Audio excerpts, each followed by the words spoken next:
All right, Nick. Live for the bottom of the ninth. Reds lead 4-3 against the St. Louis Cardinals, looking to put them one game deeper into the basement that is the NL Central. And the Reds are trying to stay even with the, go figure, Pittsburgh Pirates. Remember all those bad things I was saying about the Pittsburgh Pirates? Start the year off. Well, hopefully the A's can also finish it off. They are up 5-3 trying to pull off a sweep of the Milwaukee Brewers. Hey, the A's, baby. This baseball game is stupid, man. Yeah, OJ. I mean, first of all, OJ, thank you for the super chat in and of itself in the middle of the game. Elly 4 for 4. Still no haircut, man. I do need a haircut in the worst way. I got to be honest. I do need one. But you know what? The show goes on. I didn't have time because I'm working. That's the problem. Did celebrate a birthday today. So, little Reese turned 3 years old. Been paying attention to the tube, though, the whole time for the most part. Still being a good dad, I think. Not for sure about that. Well, happy birthday, Reese. That's right. She wants Alexis Diaz to close the door here. Sir Boy saying buy the hype. Oh, I'm selling the hype, brother. I ain't just buying it. I'm selling it. This is like a pyramid scheme. I'm multi-level marketing. I'd like to think Nick's probably one. He's at the very top of the pyramid.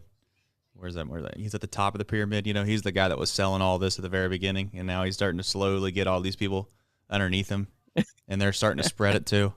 It's like the gospel. We're spreading the gospel. The gospel of Elly de la Cruz. And that's what we're trying to do. Now, Alexis Diaz, we need something good to happen here. I don't know where you're at. I'm afraid that you're ahead of me. I am about to see the first pitch. Oh, you're way behind. Bronson is stepping in to the box. Here's the first pitch. Swing and a foul. All right. Well, I'm ahead of you, so I'll just lay low. Are you watching? I am watching. Yes. I decided that I'm just going to push through on some of my VPN situations. So my VPN's just it's doing well right now. On it today? So I'm going to let it ride. Gonna let it ride. Let's do the old channel up, channel down. See if I'm on a 1-1 count now. I don't know if I went ahead or not. No, I don't think so. Sir boy. Sir boy, let's not be jinxing this, folks. All right. Chill. Elly, catch a baseball.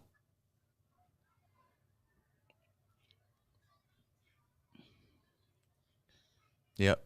TV was actually muted, Alex, during Cake and Presents. There we go. TV was muted. There we go. I'm a mute guy. Can't say that It always does seem to happen, though. Every time that there's a big moment in the game, is always like when there's ice cream, you know, or when there's a big moment in the party. It's just like it's almost like God's testing you. He's like, "Here, let's see how loyal you are to your family. Let me make it what was the situation earlier? It was like Jordan Walker was up or something. I don't remember. Regardless, I'm right here, baby. Hey, let's finish the deal. Spencer Steer has got to remember. He's got a second baseman at some point, man.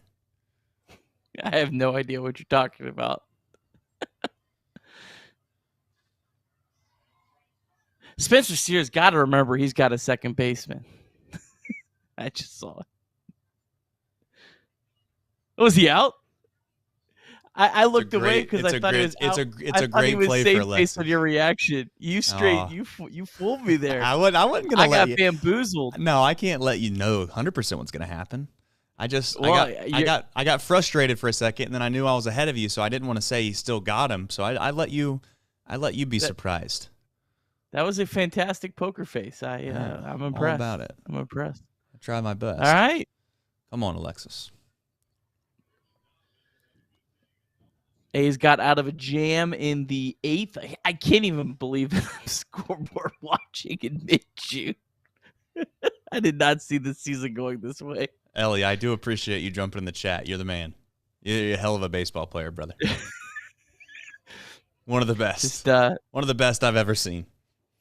If Elly would have been in our chat earlier, he would have had like a half second ahead, and he would have been able to get that incredible throw that he made. Get it for an out. He just hesitated for half seconds. He had to check the chat. Yeah. He did. He did rely on his arm a little too much earlier in this game, but that's all right. Yeah, you are elite. There's no doubt about it. Let's finish this off, man. Come on. All right, chat. First off, obviously like the stream as always. That's right. And then don't say it, Nick. As we've don't asked say it, you, Nick. Don't say it, Nick. Don't say it. I know where you're going, Nick. Are we not saying it? No, you don't want to say it.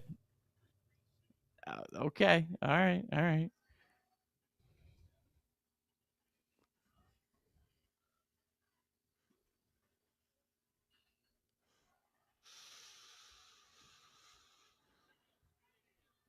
That's it! You can say it now, Nick. Go ahead. Right before we start the show. Go ahead. Go find @Reds on Twitter. Put a link to this show under the score. They're going to post the score. You're going to reply just the link to the show. Let's get everyone in here, and let's celebrate the Cincinnati Reds. High drive, left center field, racing back to the world, bourgeois. The Reds are National League Central Division champions. In the air, left center field. Did he? He did! Reds win! Line to the right field. Genius, the first Red ever with 4 home runs in a game. Can you believe it? In the air, down the right field line. Doesn't have a chance. The Reds have won on a 3-run home run on opening day by Ramon Hernandez. A strike away and out away is Homer Bailey. Ground ball to third. Frazier gloves. Throw to first, and Homer Bailey, for the second time in his major league career, has tossed a no-hitter. Oh, gosh. Oh, my God. Are you kidding me? Holy Moses, the second player in major league history to hit 7 home runs in the first 10 games. In the air, and the Reds win. What a dream beginning to the career of Cruz. I'll tell you what. This is a message to all the faithful Reds fans. This team is fun. No matter what happens from here until the end of the year, this team competes. They grind out at bats. They play for one another. This bullpen comes in and they challenge guys. I don't know what's in the rundown. I haven't looked at it yet. But Ian Jabot is not on the rundown right now. I just want to say a shout out to Ian Jabot. He came in the game and he shoved. And you might have it in there. I don't know. Green/bullpen. Okay, so he's in there. All right, whatever.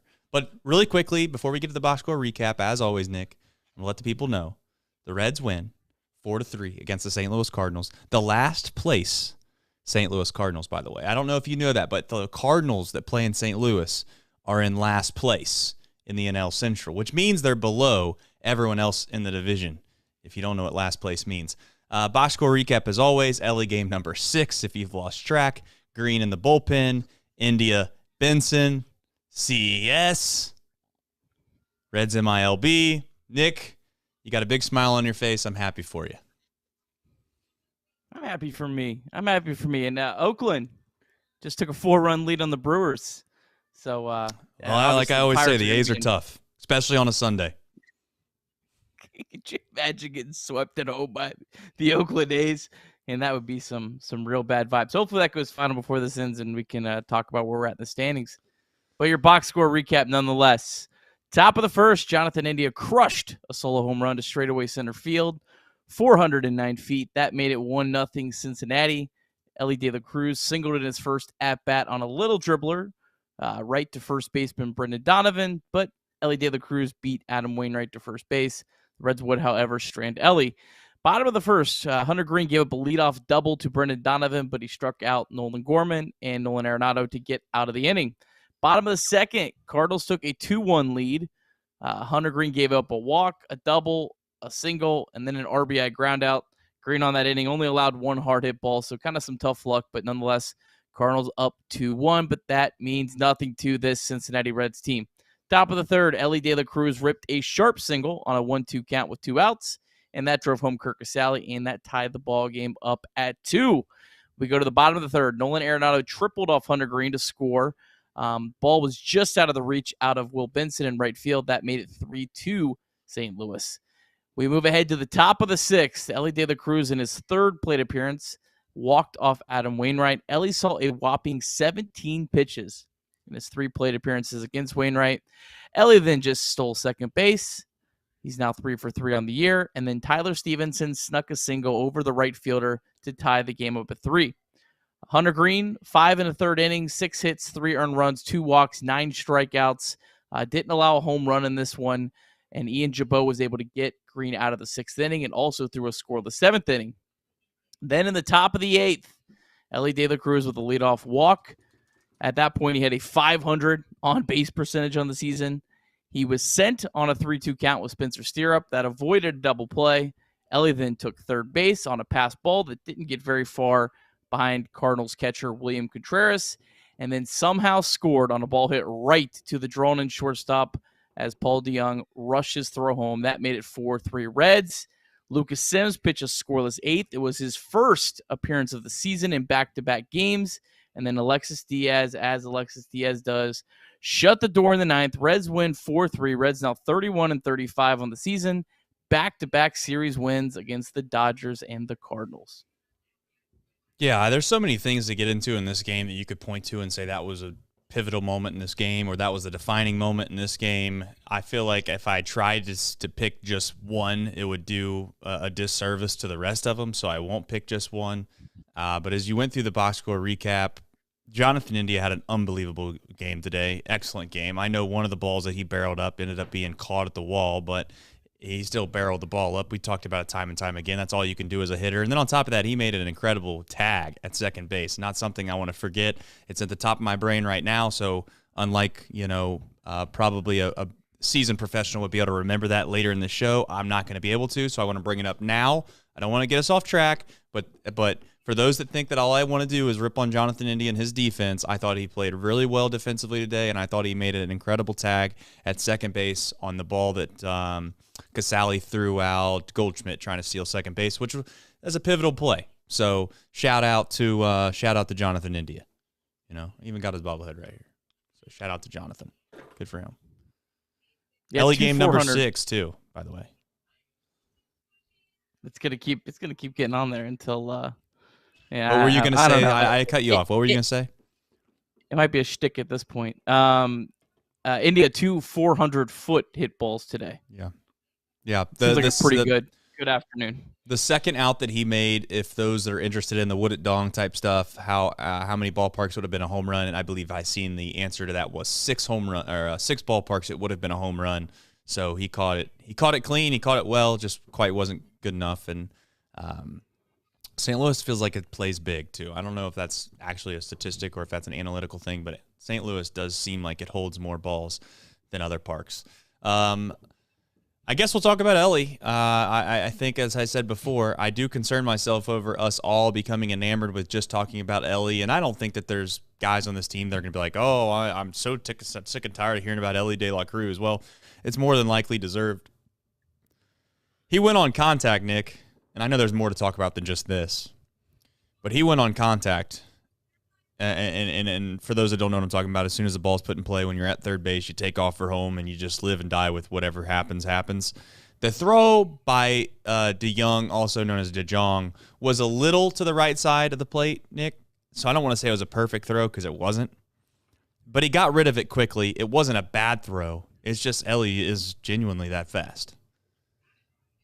Well, and Elly forced him to rush the throw, too. I mean, right. I mean, that guy's been watching Elly run up and down the bases. And, I mean, there's just, you don't even know which tool do you talk about on this day with Elly De La Cruz. They're all just incredible. I mean, he's got over an 1,100 OPS. He's just completely hit the ground running. Reds 4-2 in the Elly De La Cruz era. I mean, that's good. I couldn't even fit it in the rundown. that throw that he threw, 96.6 mile an hour throw. Yeah. I mean, that would be like the best pitcher in baseball like 7 years ago, Yes. outside of Aroldis Chapman. And that was the hardest thrown ball by an infielder this year. It's just like, it's going to be every day. Not every day, but it's going to be almost like on a weekly basis. There's going to be something that Elly De La Cruz did that no one else does. And it's just, Reds hit the lottery. I mean, they hit the lottery getting this guy. Just what else do you say other than, I mean, just thank God we got Elly De La Cruz. Yeah, I'm going to play both A sides. lot of other teams wish they did. I'm going to play both sides of the aisle, too. Elly should have made that play. He backed up on it, which allowed himself to, yes, catch the ball, but also it allowed Goldschmidt, not the fleetest of foot, to beat the ball out. I know he threw it 97 miles an hour across the diamond, or 96, whatever it was. But it's a play that needs to be made, and it's a play that he should have made, and he misplayed the ball. So I'm not, again, Elly, incredibly unbelievable baseball player. He's allowed to make errors like everyone else. He is human. But he misplayed that ball, and it allowed him, Goldschmidt, to get on base when he shouldn't have. The only thing I would say is that, again, we're talking about a guy that's a shortstop playing third base, and it takes time for you to be able to get in a rhythm, to be able to know when you need to come in on balls and when you don't. And, all of these positions, Nick, are a little bit different. Now, some guys make it look easier than others. The versatile players, they're probably, I think, underappreciated, Nick, often. It's like, you can go play center field if you're a shortstop, or you can go play left field if you're a first baseman, or if you're Spencer Steer, you go from third, you can play first. All of these things are things that you would like to assume, but the truth is that it's not a guarantee. And that's my main thing with, in the Twitter bird. Some people were saying, the Cowboy was suggesting he could go to center field. And it's like, listen, we're not touching this guy, okay? He genuinely is one of those players that, let's not mess him up, all right? Just stay away from him. Put the white gloves on. Act like you're in a really, really, really, really expensive glass warehouse that if you touch something, it might fall over and you owe millions of dollars. We're not doing that. So he's not moving off of shortstop and or third base, again, with my personal preference. Spencer Steer should get all the flowers that you could possibly get because he did move over to first base, Nick, and he's made some great plays. Also, shout out to Matt McClain, who made a great play when him and Elly kind of collided there, and that's actually Elly's ball. I would like to have Elly yell and scream and call him off and tell McClain to basically to get out of the way, but that's not what happened. But McClain still made the play. Steer jumped up. He made a great play, and all as well. So all around, pretty decent defense, not great defense, but I'll take it. What are you going to get into first? You want to get into Green, this bullpen? There's a lot of things we can talk about. Hell, we could spend the whole hour if you want on the whole CES situation, I'm sure. But your overall thoughts. We'll start with Hunter Green. He did start the game. We'll start it off with your thoughts on him. Super chat from OJ Bronco. Ian Chabot is 6-1. Yeah. Dude, That's absurd. That's awesome. Good for Ian Chabot, man. That guy got a lot of crap last year. Good for him. And I thought Hunter was good. I mean, I think the Cardinals had a good game plan earlier. They were clearly, trying to swing early in the count on him. I thought he made some good adjustments. Kept the ball in the ballpark. If Hunter Green's keeping the ball in the ballpark and not walking guys, he's almost impossible to beat. I don't care if he gives up a loud single, loud double here and there. You're not going to be able to string hits together against Hunter Green because he's going to strike out, half the batters he faces. So for a guy that hadn't pitched in, I don't know, what was it, like 8 days, something like that. Yeah. I thought he was really good. I thought David Bell made the absolute right decision. Felt it in the time. I'm not a guy that looks at it afterwards, going to Chabot there. Not pushing it with Green, after his time away, and it worked today. And Ian Chabot, man, this bullpen, just another night they allowed one hit in 3 2/3 innings, one walk, two base runners in 3 2/3 innings. I mean, it's unbelievable how good these guys have been. They've been incredible, and it's really just been a select handful of guys too. Like, I'm not trying to knock some of these other lower level bullpen arms that we bring out, like the Salazars of the world and Hergets of the world, but it's really been just, like I said, 4 or 5 guys in this bullpen that we've relied heavily on, and they've consistently been good. Ian Chabot came in a spot where I've seen many people complaining on Twitter and also just the internet in general about how Hunter Green's got to figure out how to get himself out of these situations. Hunter Green needs to learn how to learn how to be able to become a better pitcher, et cetera, et cetera. I mean, I think sometimes people are prisoners of the moment, so I don't, and you all know that I am that. So there's gonna be times where I say stuff that I probably disagree with myself on the next day, but the truth is that he did have to get his start pushed back, so there was something bothering him significant enough to be able to say, okay, I can't go on my regular day's rest. I'm okay with not trying to make it seem like this is the day or this is the game that we try to push Hunter to the limits and see how he responds. So shout out to Ian. Ian saved David Bell, if you will, some heartache, because not that he cares what the public perceives of him, because if he did, he'd probably already be depressed usually, but hopefully he doesn't read Twitter, and I would suspect he didn't. But Ian Jabot bailed him out of the fact that a lot of people would have been complaining if Ian gave up some runs. Nick, my only thought with David is this. If we're going to crush David when he doesn't do something we like and it goes wrong, we have to give this man his flowers when things go right. He has managed this series, if you will. I don't want to say flawlessly, because I haven't really, gone through I haven't gone through every single inning and made a judgment on what he's done and hasn't done. But from an overall appearance standpoint, every button that he's pushed has been correct, or so it seems. I mean, even Friday night, not. Yeah, he didn't extend the bullpen.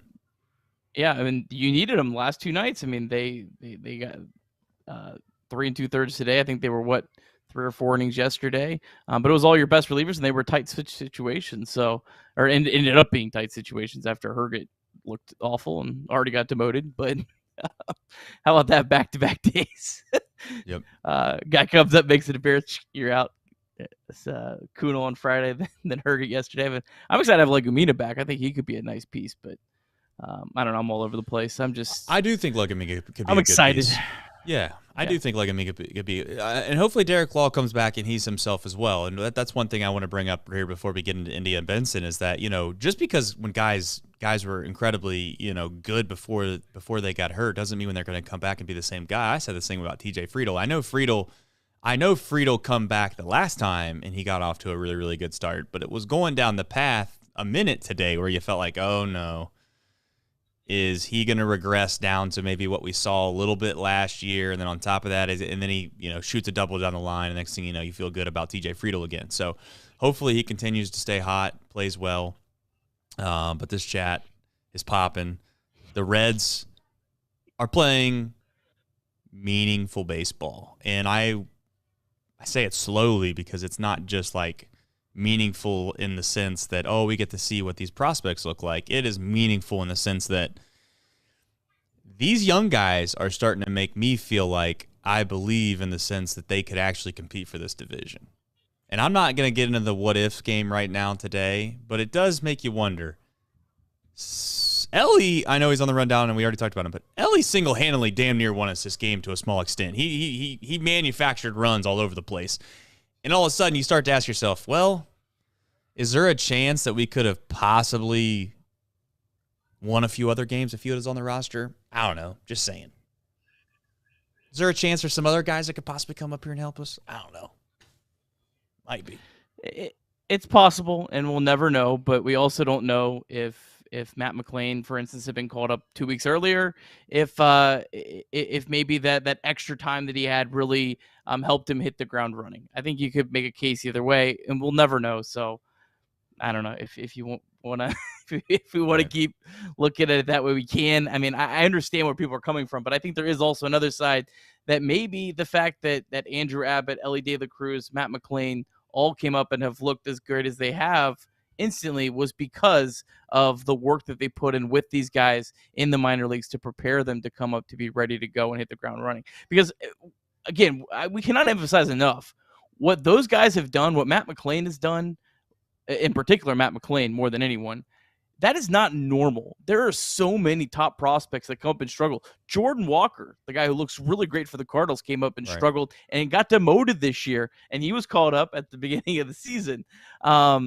So again, it's just what these guys are doing. You can't. It's insane what they're doing, and there's also no guarantee that it is going to last. These guys are probably at some point going to slump a little bit. I don't know what Elly's. You've been saying that about McLain since spring training, bro. I'm just saying it's possible. I want to prepare people. I want if McClanahan goes on a 3-week struggle, like it's not. Something's wrong I with think Matt we can all McClain. agree. I think we can all agree that we'll rationalize and say that that's probably okay. We understand that that could possibly happen. But don't be the guy, which I'm not saying you are this yet, Nick, but don't be the guy that sits at the game and you have to listen to this guy behind you all game long, be like, watch this, he's going to hit a homer. And like, oh, there's a ground out to third. Oh, watch this, son, he's about to hit a bomb. Oh, there's a fly out to center. And then all of a sudden, 7 innings later, he's like, watch this, guy's going to home run. And next thing you know, he's like, I called it. I told you he's going to hit a homer. It's like, you've been telling me for like a month and a half that McClain's going to struggle. I don't see it. But to be fair to you, I get what you're saying. I would just like to think that that these slumps that these guys might go in might not be as drastic as we presume them to be. We're used to having, like I said before, whether maybe Jay Bruce is the prototypical guy, but seems like this franchise is so used to guys being extraordinarily hot and then getting extraordinarily cold. We don't know what to do with ourselves with guys hitting like 330 for 2 straight months or 340 for 2 straight months. We're like, wait a minute. How does this work? How does this work? But anyways, I digress. I don't know if you have anything left to add to that before we get into Indy and Benson. Well, and also with these guys are different than a lot of players that the Reds have had over the years, where they provide so much more value to the game in other areas other than just offense. This isn't a right fielder or left fielder that just mashes the ball. Like Elly De La Cruz could provide elite value defensively and on the base running. Matt McClain can provide elite value defensively and base running. So that defense helps your team not slump. I don't think we view it that way, but it really does. And so that's like the thing that is most encouraging to me is that there's just so many guys so many ways that these guys can help you win a game. Yeah. Yeah. No, I mean, we got a good baseball team. That's how this goes. All right, let's get into India Benson. I already gave India my flowers at the beginning of this show. I thought he played incredibly well. I really do. I think that he even made some plays, and I can't remember all of them, but he made one play at second base. I thought he made it look a little easier than he usually does. And I've said it before, Jonathan India is getting better at second base. It's just that from a physical trait standpoint, I don't think he'll ever be as good as Matt McClain. That's my own opinion. Doesn't mean that Jonathan India can't be a good second baseman. Hell, maybe even be a great second baseman. But Matt McClain's just a special guy, special player. Can be a special player over there. And when you have Elly that can play shortstop, it just makes sense to do that. So your overall thoughts on India. I do have a thought on Benson after you kind of get through what you have to say about Jonathan India. Number 6. Number 6, Jonathan India. Yeah, no, he really needed a night or an afternoon like today. Just 2 hard hit balls, and those balls were absolutely crushed. Will Benson, not only did he have 3 hits today, just saw this. That catch that he made in the 9th inning, the final out of the game, had a catch probability of 9%. So there was a 91% chance that he should not have made that catch. So right. Will Benson, he can play center field, but man, in right field, he's got a really good arm too that I think hasn't had a lot of opportunities to be showcased, at least based on a scouting report. So yeah, I mean, this outfield defense, man, when you have Fairchild, Friedel, and Benson, it can really, really save a lot of balls. You saw the Cardinals like all series long running down ball after ball after ball after ball, and right. Still wasn't enough to win the series against the Cincinnati Redlegs, though.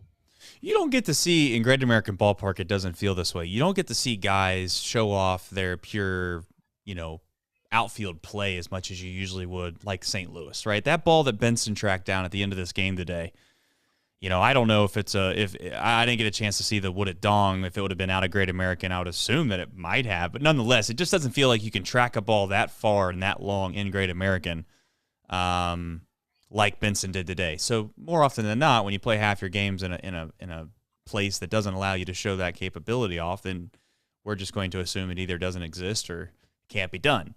So shout out to Will Benson. He made a great play in the 9th inning there to preserve the win. And this team is playing really well. I do want to get in some stuff that might be kind of controversial, not because I want to be toxic by any means. I know that's my nickname, but at the same time, I think it's important to discuss because it's relevant at this point. I know that we talked about how, someone, not put words in your mouth, but someone's going to get hurt or this guy might get hurt and all this stuff will kind of clean itself up and don't worry about it. But we're getting really, really close to the point of having to make some situations or make some difficult decisions on some situations.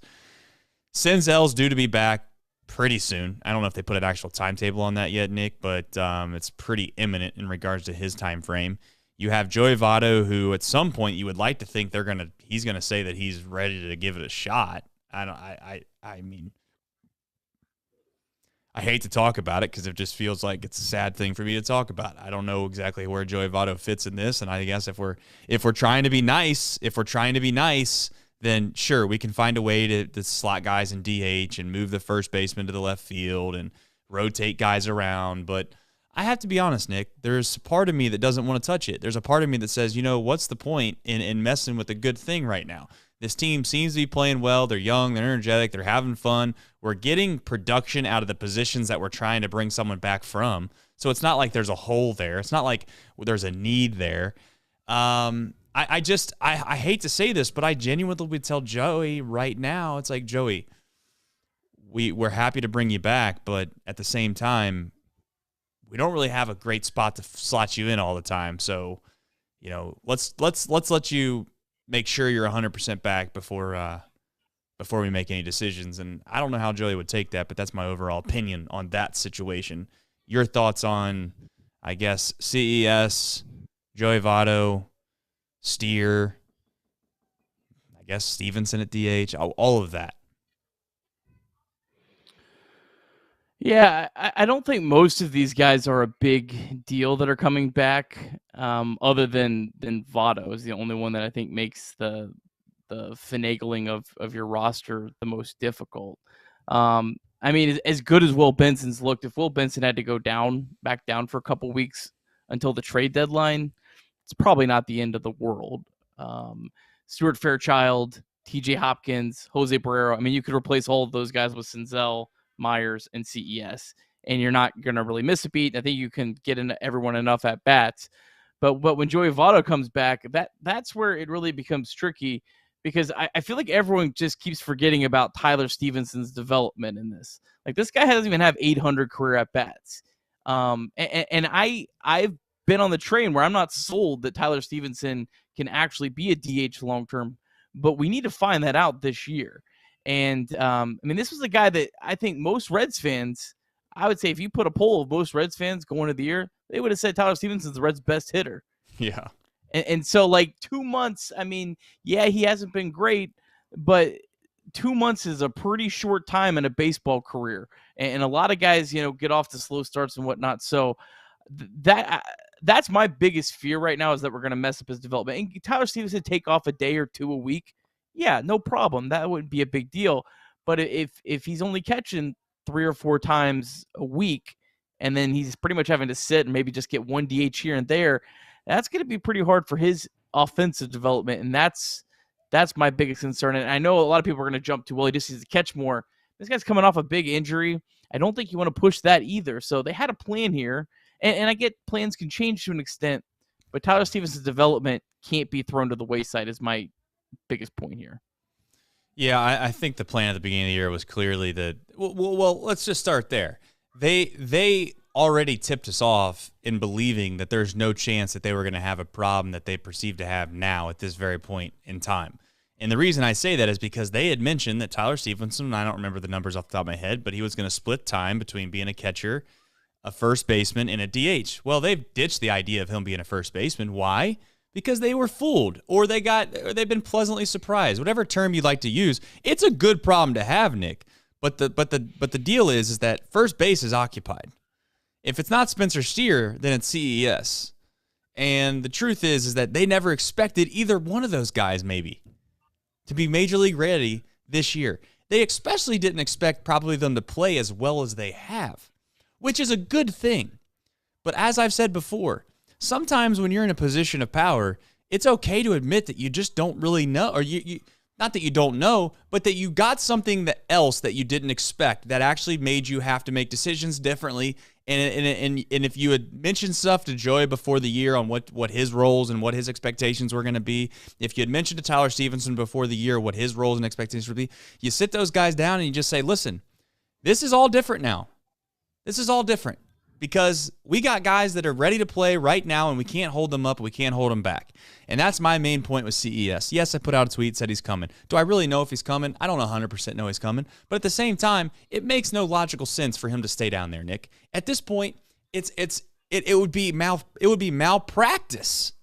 It would be malpractice, in my opinion, to keep him down there, because he's done just as well as Matt McClain did at that level, if not better. He's done just as well, if not better, than Elly De La Cruz at that level. And those guys, yes, maybe it's just this coincidental thing. They came up and they're playing above their head and they're not as good as what they've looked like in the major leagues. Maybe that's the case. But I'm saying to myself, if those guys look as good as they do in a Reds uniform, what about the guy that was the best player, the best hitter? I'll start with that. The best hitter in spring training when we had our whole roster, everyone in the franchise was there. And then also on top of that, he's been the best hitter in AAA. It's over. It's time to move on. Barrero, as I said before, it was nice. It was nice doing business with you at the beginning of this year. It's been fun. It's been pleasant. We still might use your services from time to time. We might need you, but you're gonna have to go down to Louisville. As far as what you do from there on out, I don't know if you drop down to 2 catchers, Nick. It does get a little dicey. It does get a little hairy after that, especially when you try to bring Votto up. I don't want to say that the 3-catcher system has to go, because honestly, if we're in the trust tree here, chat, the 3-catcher thing hasn't been all that bad.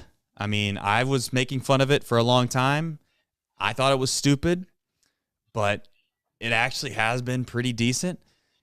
I see where people are talking about Meyer acting like he's the odd man out, and I don't understand. I mean, he's maybe been the best. I see you're happy. That must mean that the Brewers have lost. It's over. Brewers lose. Swept by the Oakland A's. Beautiful. Our Oakland A's. Beautiful. Sorry. I don't know if you're listening to me at all, but how in the world would Meyer be the guy on the chopping block for the 3-catcher system? Because he's been the best catcher, if you want to get down to it, in my opinion. Well, and I say all the time, as soon as you cut one of these catchers, one of them's going to get hurt. And then you're going to be like, oh, well, that was stupid to cut one of them. I don't. There's the 3 catchers isn't. People have to remember, no matter what the Reds decide to do, there's going to be players that sit on this bench that don't play. So if Kirk Casale's that guy, like, that's better than if it's a player that you want to be getting at bat. So there's you can rotate guys in and out, but you can only rotate so many guys in and out. Go look at the roster resource on Fangraphs. Look at the Tampa Bay Rays. They have at least 1 or 2 players that never play. And they're a team that does rotate and platoon and all those kind of matchups and all those kind of things. So I just don't think the 3-catcher really is moving the needle one way or the other and creating more spots for you. So, yeah, I just... What do we do with CES? They got to rip the Band-Aid off, man. I get... If CES played the outfield, he'd have been up by now. If CES played... I don't know. I don't want to say if he caught, he definitely would have been up by now. But it's like, I think he's getting punished because, punished maybe is the wrong word, but he's getting punished a little bit just because of the fact that they think that if Votto comes back, they already got a spot slotted from him. They already got Tyler Stevenson, who, it's no fault to CES, but Tyler Stevenson's kind of made himself look like a guy that's not going to be able to maybe be an everyday catcher or even an every other day type catcher. So that's not CES's fault, but that's probably part of the reason why they don't want to just bring him up here and slot him in the DH role every single day. There's reasons as to why CES is still down in AAA, and I don't think one of them has to do with the fact that he needs to work on something and or isn't good enough to play at the major league level, which that's what pisses me off.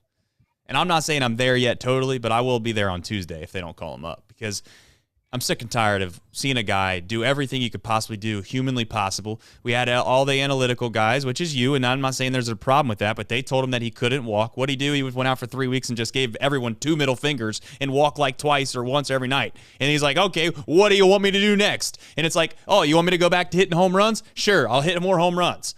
You want me to go 3 for 4 every single night? I could go 3 for 4 every single night. It's like, this guy is ready. I'm sick and tired of sitting here acting like, oh, well, what are we going to do with a guy that can't hit his weight in left field? Or what are we going to do about Joey Votto with, I love Joey, but he's like 2 for 72 down in AAA, coming off of shoulder surgery at age 40. I don't know. Maybe I'm a bad guy for saying it, but That's how you should feel if you're a true business, straight down to business. This is exactly what it is, Reds fan. You want the best team out on the field. CES is a part of the best team on the field. Yeah, I mean, I think 3 weeks ago, 4 weeks ago, you could have made a case that CES wasn't ready, and he's proven it. With his change at the plate, his changes his approach. I think what he did is important for hopefully some instant success in the big leagues, just like all these other guys. But yeah, I mean, I think at this point the Reds are just trying to figure out what to do, and it's not this just easy decision. It's not as easy as maybe just call up Elly De La Cruz, because you could call him up and you move Spencer Steer to left field. Wasn't the end of the world. You have to either call CES up and not play him every day, which would be terrible. You have to either bench Tyler Stevenson when he doesn't catch, or you have to call up Joey Votto comes up. You have to bench him multiple times a week. So all three of those moves are kind of losing moves. Like there's some repercussions for any of them. I don't think that Joey Votto is a losing move. If you're talking, I know good vibes and all that kind of stuff can be overrated, but if Joey Votto comes up and Joey Votto only gets to play 2 or 3 times a week, I don't think Joey Votto is going to necessarily be thrilled about it. I wouldn't blame Joey Votto in fairness. Well, be better. Be better then. Be better. I mean, that's how I would treat it. Be better. It doesn't. Listen, we love you. You've done unbelievable. You've done everything you could possibly humanly can do for this franchise. We love you for it. That ain't gonna change. But in order for you to play, you got to be better, Nick. You got to be better than the guy that's in front of you. Simple as that. That's why we love sports. That's why many of us can't stand politics. That's why many of us can't stand red tape in corporate America. We don't like many of the things that we see in our world because it doesn't resemble the things that are actually truth, which is the better man wins. The better man should play. The better team wins. That's what sports is about. That's why everyone that really, really deeply rooted and loves sports, that's the actual beauty in sport, is that there's no nepotism, which you could argue, yeah, there's nepotism in sports. Whatever. I'm saying when you get to the root of it, there's no nepotism. Doesn't matter where you came from. Doesn't matter how much money you have. Doesn't matter if you're black, white, Chinese, wherever you come from. Doesn't matter. The best person plays. And Joey Votto, as much as I love him, it doesn't matter what he's done in the past for this franchise. It doesn't. That's a losing mentality. It's a losing mentality. And if Joey doesn't understand that, which I think he does, I think Joey would understand that. So if Joey doesn't want to come and spot start every so often or be a pinch hitter off the bench for a left-handed, this team could use a left-handed bat. Would you agree? I mean, especially if Fraley's not available. I don't know how long that's going to be. It seems like he's not going to be gone long. But my point is simple. I just want CES to come up. And it's because he's ready to play. And he's already shown everybody that he could be a huge piece to this puzzle to get us to where, I'm not saying we're going to make the playoffs, guys. But at what point do we all agree that if we would have, and again, this is a big what if, Nick. And I know I'm not naive to what I'm getting ready to say. But I do want to say it. I yelled and screamed that Matt McClain was ready 3 weeks before he came up. What's he done since he's gotten here? He might have been the best player on the whole damn team. Elly De La Cruz comes up here, and he's arguably maybe the best player on the team. I don't know. Do you want to argue over him or McClain? Who's better? I don't know. We can sit here and have a long debate on who's better, McClain or Elly De La Cruz. They both come up. They help the team win. And next thing you know, I'm sitting here, I'm looking around, I'm saying, okay, it'd be really nice to have a guy in the lineup that can absolutely hit one out of the ballpark every time he comes up and has elite power. Elite power. I'm talking 80 grade power. And he sits in the DH slot every night. No offense to Tyler Stevenson, but he's not bringing that to the table. And no offense to everybody else, but they're not bringing that to the table. It's time to play the best players. Move on with it. Forget your feelings. Leave them at home. Hey, I'm with you. I would love to have CES up here tomorrow. You look at this Kansas City Royals pitching staff. They are terrible. We'll talk about them in a second. CES, do you want to talk about a series you could really bring a guy up and build some confidence like you did with those other guys? Kansas City Royals are that team. But I do disagree a little bit that a situation with Votto playing sparingly or whatever, I do think that could be a little bit more detrimental. I don't think that's as easy to gloss over as maybe. That would be my only disagreement. I think that could create a really just uncomfortable situation and could hurt some of the good vibes we got going on. It'll hurt the good vibes if he comes up and plays over guys that are actually better than him. That's what it'll do. You want to piss some guys off? You think Matt McLean really gives a rat's ass what Joey Votto was doing when he was 16 years old, 15 years old? Do you think Elly De La Cruz looks over and looks at, I'm not saying these guys aren't disrespectful. I'm just being honest, Nick. Do you think that Spencer Steer is going to be like, I'm splitting time, or I got to move to left field because Joey Votto is going to come in here and he's hitting $110 at Louisville? He's 4 for his last 60 down there. We just want to slot him in here. We're 4 games back. You want to mess up some vibes? Do that. And I love Joey Votto. It could go both ways. I'm just saying it could be a very uncomfortable situation no matter which way it goes. And that's just my only thing. I think there's a little bit more nuance to this. But again, I would love to have CES up tomorrow. I love for them to find a way to make it work. I'm still skeptical that this team can actually make the playoffs this year. But hey, I'm here for the ride, and I would love to give them a chance as well at the same time. So. Yep. And you know what? Let's go. I say all this stuff. Joey Votto could come up and he might hit 400 for the rest of the year and go right off into the sunset and take the Reds to the playoffs and win their first playoff series in the history of Joey Votto being here. And people would be clipping us up for yeah, and they can clip me to death. I could care less.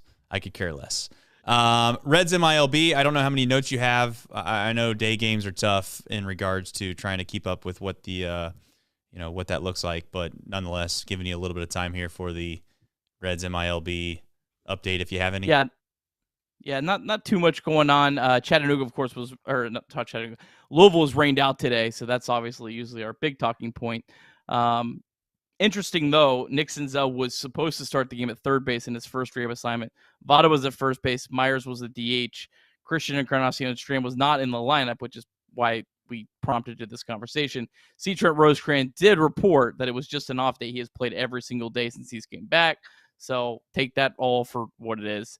Louisville Bats, their next series is interesting because they're hosting St. Paul, the Twins AAA affiliate, which is where CS came from, although he never actually played at AAA for the Twins. AA, Chattanooga, they won 11-1. Our Chattanooga Lookouts hit 6 home runs. They're now 31-25 on the season. Lyon Richardson, a guy I've been pumping up. A lot of other smarter people have been pumping up too. 4 innings pitched, 1 hit, no runs, 1 walk, 7 strikeouts. He's now got an ERA of 2.06 through 11 starts. He started at Daytona, then moved up to Chattanooga. This is a guy that's coming fast and furious. Might be a part of the Reds, either as a starter or as a reliever, maybe by next year. So definitely got to watch. Reese Hines, really good day. Good for him. 4 for 5, hit his 6th home run of the year. His home run went 447 feet. Dayton, they were rained in a rain delay. They are down 12-4 to Cedar Rapids. However, Edwin Arroyo doubled in his first at-bat, now has an 11-game hit streak. So Edwin Arroyo continues to play really well. He's hitting well over 400 in the month of June. And then Daytona, they won 8-5 over St. Lucie. They're now 24-33 on the season. South Stewart had a really good day, 3 for 5 with a double. Also, I actually got to watch a little bit of this game, made some really, really good defensive plays in this game. So nice to see the Reds' second-round pick looking really good. That's your Reds MILB presented by Bedford Sportsbook. Yeah, Edwin Arroyo, as a reminder, 19 years old. So those that were writing him off, those that were thinking that, oh my gosh, he's only hitting like $110 the first 30 games into his, basically single A ball Dayton. He's 19 years old, man. I've said it time and time again. By the time he's 21, 22 years old, same age as Elly, and let's call it up to 24 years old, which I don't know off the top of my head how old McLean is, but nonetheless, he could be a completely different player. And he might be elite, just like the rest of these guys. Go ahead. Well, one other thing on Reds MILB, our guy Mr. Juan put a comment in the show from yesterday. Didn't get to watch live. We mentioned if there's anyone we know, there's a lot of people who don't get to watch live who still want to interact, and we want to interact with you as well. You can ask a question in the comments. I'll try to get to it the next day. He asked about Cam Collier in his year so far. So I just got a couple notes on Collier. He's only hitting 206. With a 648 OPS. But again, he's only 18 years old. The average player in the Florida State League is 21. And the average OPS in that league is only 696. Really difficult league to hit in. One positive, though, a guy that's only 18 years old, he's walking in over 11% of his plate appearances. So that's something I really like about him and his overall future. So thank you, Mr. Juan, for watching and for commenting in yesterday's show. Appreciate you. I do want to say, Bassface said this pod actually taught me to calm down and not to think too much into this. What are we doing right now? Can we stop rating this team? Let's let the dog eat. Yeah, I mean, listen, I'm gonna get passionate anytime I think a guy that's sitting in AAA that deserves his MLB debut just sitting there and he's sitting there and he's doing these things that are probably, in my opinion, not fair to ask somebody to continue to do. And that's what my main point about McLean was a little bit, is that when these guys are this hot and there's an opportunity to bring them up, and you could make the argument that it's not just a 1 week thing or not a 2 week thing, like this is a months long thing. I know how hard this game can be, Nick. There is probably a regression to a small extent coming at some point for CES. You can't hit. He's got 16 or 17 home runs. I don't know his stats right in front of me, but he's got like 17 home runs and like 140 at-bats. It's something absurd. I don't want this guy to sit there and think, I got to do more to get called up. Like, what more do I got to do? And then all of a sudden you start to press, and you start to try to do things that you're not capable of doing per se. And maybe I'm thinking too much into it, but I just want this guy to get an opportunity to play for a big league team that already, newsflash, could use a little power. Not saying this team doesn't have any power, but this team, of all things that they lack in, is the one thing that he possesses. And I think that it would be a plug-and-play situation. Tyler Stevenson, it's time to become a nut cutter and start catching baseball games. And hopefully you can catch him well enough to deserve to catch him the next day. Steve brought up a good point earlier. And he said, do you want to, if you're Hunter Green and you got a 1-2 pitch with a guy on third base, the go-ahead run or the tying run, do you want to bury a slider to, why am I drawing a blank? To Stevenson? To Tyler Stevenson. Yeah. Do you want to bury a slider to Tyler Stevenson? I don't think you do, but you know what? We got to find out. Like, we need to know those answers. And maybe the Reds already think they know that answer behind the plate, but I'm with you, Kirby. It's too young in his career to sit here and say for sure that he can't become an everyday type catcher. And he wants to be a catcher, to be clear. This team is ahead of schedule. They very much and that's awesome. That's awesome. Celebrate it. Let's ride it as long as we can. I'm going to have a great time every night, but we still have to find some things out this year along the way, because I said at the beginning, the worst thing that could happen is you get to the end of the year and you don't know what you got in certain spots. Now I guess the arrival of Elly and right. McLean is as incredible as they've done has kind of made some of those things seem much more trivial than they would have. But we still got to find out. Steve mentioned, how about moving Stevenson for a pitcher? I just feel like trading Tyler Stevenson right now, you're at such a that's selling low. You got to sell high on a guy like Tyler Stevenson. I don't know. And maybe there is a team that would overpay. And then, of course, as I say with everything, what am I being offered? Right. There's always a price. But I don't think Tyler Stevenson is going to warrant enough back that would make me think it'd be worthwhile. No. Right now. He's not. He's not. I'm not. I am anti-trade Stevenson right now. I don't think that we've learned enough from him, or we have. I would like to push. I would like to push it and say, you know what? Can he possibly be a little bit of a below-average defensive catcher, and we're going to get an above-average hitter, so it all pans out and all evens out to a small extent, anyways. And if we get ourselves in a spot towards the end of a baseball game where, you know, I don't know, maybe we're up by a run or 2 runs, like Steve's point was, at the end of a baseball game, do you want Tyler Stevenson to have to make the critical block or something? Maybe you have a Casale on the back end of that to where you can bring in a defensive replacement towards the end of a game, and you live off the fact that Tyler's going to get a couple at bats, and we can go from there. I don't know how much stock we put on the fact that, you know, Casale catching versus Stevenson catching and what that means to pitchers, because we've talked about that time and time on this show. But that's all for us to figure out. We got 162 games. We've gotten through a good amount of them. The Reds have won 31 baseball games. Is that accurate? 31. That's pretty good. 31 and 35. That's pretty good. Let's see if we can't get lucky out in Kansas City. Let's see if we can't get lucky. We'll just somehow sweep them, just get lucky. Let's not take anyone lightly. Milwaukee Brewers did that this weekend. That's and right. How that turned out for them. This is baseball. Let's not. Yeah. Let's not. What's the term? Don't count your chickens before they hatch. Let's not do that. The 2018 Reds went into Dodger Stadium and swept a 4-game series. If anyone watched the 2018 Reds, they had no business doing that. But nonetheless, Kansas City, they are 18-47 on the year. I think that the A's are only 1 win behind them now. They've lost 6 straight games. They've only scored 8 runs in their last 5 games. So bang on every piece of wood in your house as I read these numbers off. I'm just reading them. But Zach Greinke pitching tomorrow. He has been really good of late, though, Trace. 3.28 ERA over his last 7 starts. He's only walked 3 batters in his last 35-plus innings. So he is pitching really well. He's dominated the Reds over his career.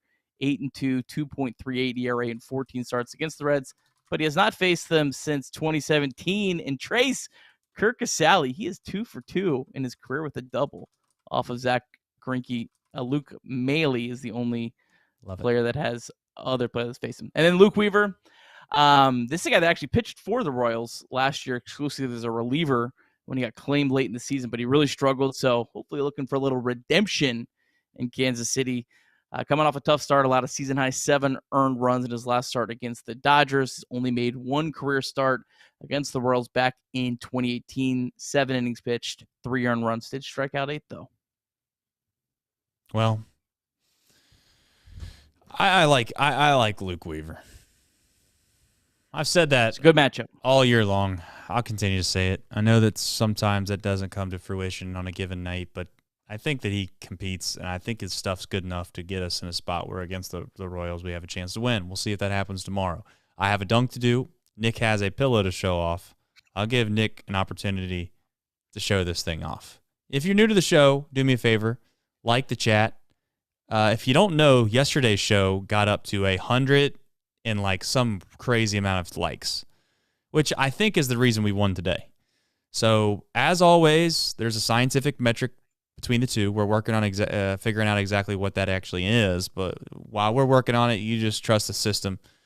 Please like the stream, and Nick has a beautiful, that's Nick on Nick crime, as I say. Look at that. Back up. We need to see his face. Well, could you at least swipe the whole thing off, Nick? Come on. Watch him do it the wrong way right here. You ready? Thank you. Good job. That looks nice. That looks nice. Big league Nick Cage. Nick Cage comes out for dubs. He does. And I will tell you, thank you for watching this show. There's so many people that watch this show that it is absurd. It's stupid. We appreciate you for doing it. If it's your first time, come back. We do it every single game. We're ridiculous. Somehow we find, I think, interesting thing to talk about every single night. Every single night we figure that out. If you don't know, Thom Brennaman does a show on our network called Off the Bench, Monday through Friday, 10 a.m. to noon. And as always, go download Chatterbox Reds. But you also know this. It's time for one thing, and that is the dunk of basketball. I'm going to try to show off my athleticism the best way that I know how. And that's to do something that I don't really know what I'm going to do.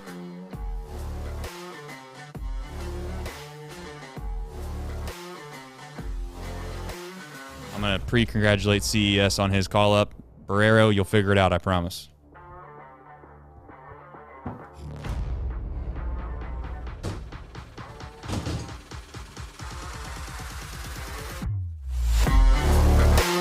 Athlete